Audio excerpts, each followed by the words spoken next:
আমরা ছাত্র শিবিরের পক্ষ থেকে বিচার এবং গ্রেপ্তার দাবি করা সত্ত্বেও এরপরও বিভিন্ন ব্যানারে ছাত্র শিবিরের নামে সরাসরি যুক্ত করে শিবিরের নামে মিথ্যাচার করেছে। শুধুমাত্র তাদের ভোট আইডি দিয়ে এই প্রচার করে নাই, বরং তাদের যে ভেরিফাইড পেজ, ফেসবুক পেজ এবং অ্যাকাউন্ট, তাদের বিবৃতি, বক্তৃতা, ব্যানারে শিবির তোমার মৃত্যু হবে না, পাশের লাঠি মশাল হবে, এই ধরনের স্লোগান দিয়ে, সন্ত্রাসী স্লোগান দিয়ে শিবিরকে আবারও সেই শাহবাগ মঞ্চায়ন করে শিবিরকে আবারও হত্যাযোগ্য করার একটা ষড়যন্ত্র করা হচ্ছে।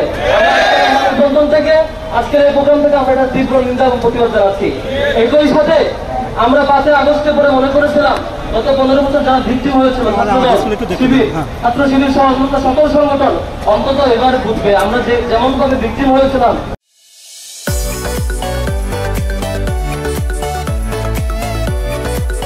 অন্তত এটুকু অন্তত আমরা বিশ্বাস করতে চেয়েছিলাম।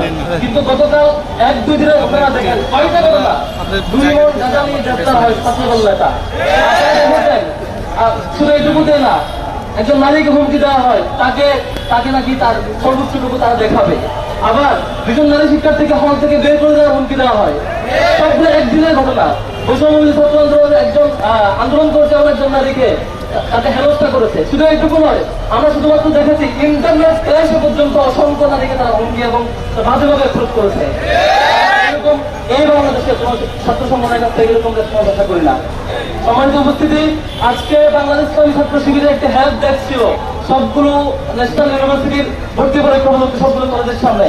আপনারা দেখেছেন চট্টগ্রাম কমার্স কলেজে কি বিভৎসভাবে ছাত্রদল আক্রমণ করেছে। আমরা তীব্র নিন্দা এবং প্রতিবাদ জানাচ্ছি। আপনারা দেখেছেন ঢাকায় বিভিন্ন কলেজে, বিভিন্ন ইউনিভার্সিটিতে, বিভিন্ন প্রতিষ্ঠানে তারা রুমে গিয়ে রুমে আটকে শিক্ষার্থীদের উপর তারা নির্যাতন করছে। সকল ঘটনা তীব্র নিন্দা জানাচ্ছি।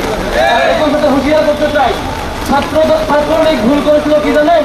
ছাত্রলীগ তারা যেমন শিক্ষার্থীদের উপর আক্রমণ করেছে, আক্রমণ করে আমাদের জাস্টিফাই করেছে, ঠিক আমরা ছাত্র দলের মধ্যে সেই আচরণ লক্ষ্য করছি। তারা শিক্ষার্থীদের উপর আক্রমণ করছে, আবার তারা তাদের ভেরিফাইড ফেসবুক পেজ এবং তাদের বিভিন্ন অ্যাকাউন্ট থেকে দলীয় জাস্টিফাই করছে। তাদেরকে দেখেছি এক ছাত্র দলের স্ত্রী, তারা বলছে এই চিন্তা ঘটনা নাকি টুঙ্কু ঘটনা, তুচ্ছ ঘটনা আমরা মাথামাতি করছি। একদিনে 3-3টা নারী নির্যাতনের ঘটনাকে তারা মনে করছে তুচ্ছ ঘটনা। তাদের কাছে আমরা কি আশা করবো?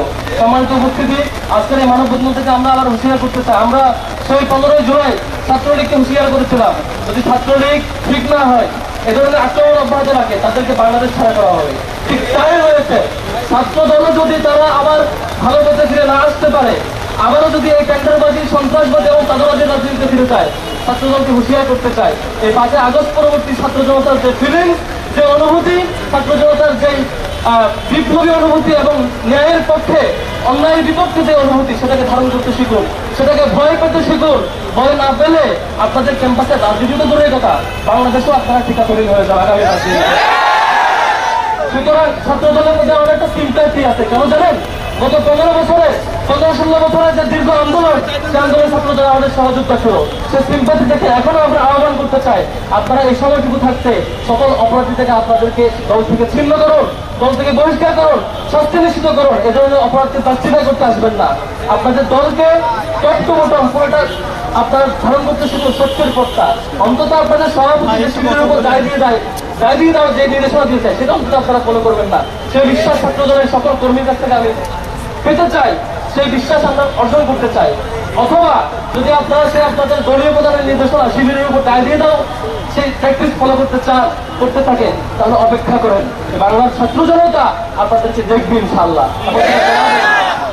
আমি এই বলে আমার কথা শেষ করছি। সবাইকে ধন্যবাদ।